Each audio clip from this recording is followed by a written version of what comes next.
Hi everyone, Punjab PCS target के लिए ये हमारी 7th वीडियो है। लास्ट वीडियो में हमने फंडामेंटल राइट्स का ओवरव्यू लिया था और आज इस वीडियो में हम बात करेंगे इक्वालिटी बिफोर लॉ यानी आर्टिकल 14 की। वैसे तो इक्वालिटी बिफोर लॉ में 5 आर्टिकल्स आते हैं 14 to 18, बट यहाँ पे हम पर्टिकुलरली आर्टिकल 14 की बात कर रहे हैं। ये राइट्स, ये जो स्पेसिफिकली ये जो राइट है, राइट इक्वालिटी बिफोर लॉ, ये समझना बहुत ही इंपॉर्टेंट है। ये फंडामेंटल राइट्स में से मैं कह सकती हूँ कि one of the most important right है एंड इसको इन डेप्थ समझना यूपीएससी के लिए बहुत ज़्यादा इंपॉर्टेंट भी है। तो देखिए, इक्वालिटी बिफोर लॉ में 2 एस्पेक्ट्स आते हैं।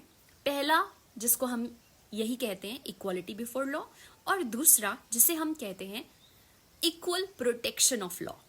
Equality before law and equal protection before law, दोनों में डिफरेंस समझते हैं एक एक करके। तो सबसे पहले हम बात करेंगे इक्वालिटी बिफोर लॉ की। इट इंश्योर्स कि सबके लिए लॉ जो है वो सेम है, वो सबको एक ही जैसा ट्रीट करेगा, चाहे कोई पर्सन कितना भी सोशल स्टेटस उसका कैसा भी हो, उसके पास कितनी भी वेल्थ हो या पावर हो, लेकिन लॉ सबके लिए सेम है। अगर कोई लॉ को ब्रेक करेगा तो पनिशमेंट सेम होगी। इसको एक एग्जाम्पल से समझते हैं। एक फुटबॉल टीम है, उस टीम में एक कैप्टन है और बाकी जस्ट प्लेयर्स हैं, ठीक है। लेकिन जो रूल है वो सबके लिए सेम है, चाहे वो कैप्टन हो चाहे वो दूसरा प्लेयर हो, रूल्स जो रहेंगे गेम के वो सबके लिए सेम है। This is equality before law, कि लॉ जो है वो सबके लिए सेम है। रियल लाइफ एग्जाम्पल लेते हैं। कोई बॉलीवुड एक्टर हो या कोई टॉप पॉलिटिशियन हो, लॉ सबके लिए सेम है, या चाहे कोई आम नागरिक हो, कोई भी लॉ को ब्रेक करेगा तो पनिशमेंट सेम रहेगी। This is called equality before law. अब दूसरा देखते हैं, इक्वल प्रोटेक्शन ऑफ लॉ।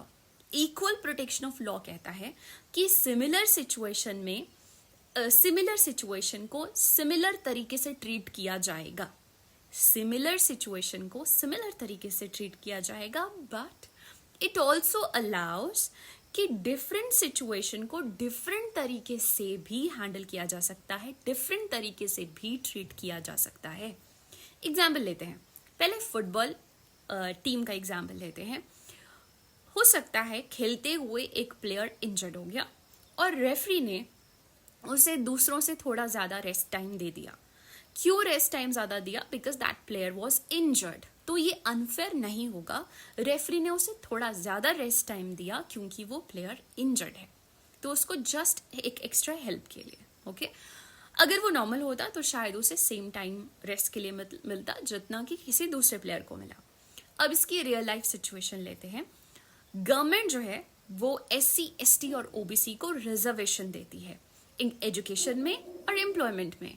तो ये जो रिजर्वेशन मिलती है, that is just to give them some extra help, ना कि ये अनफेयर है। ये अनफेयर नहीं है, ये उनको एक्स्ट्रा हेल्प देने के लिए रिजर्वेशन दी है, because this group being disadvantaged historically. I hope you got it. ये था हमारा आर्टिकल 14, जिसको हम कहते हैं इक्वालिटी बिफोर लॉ, जिसमें हमने 2 एस्पेक्ट्स को बहुत क्लियरली समझा। एक था इक्वालिटी बिफोर लॉ और दूसरा था equal protection of law. Thank you so much. I'll see you in next video.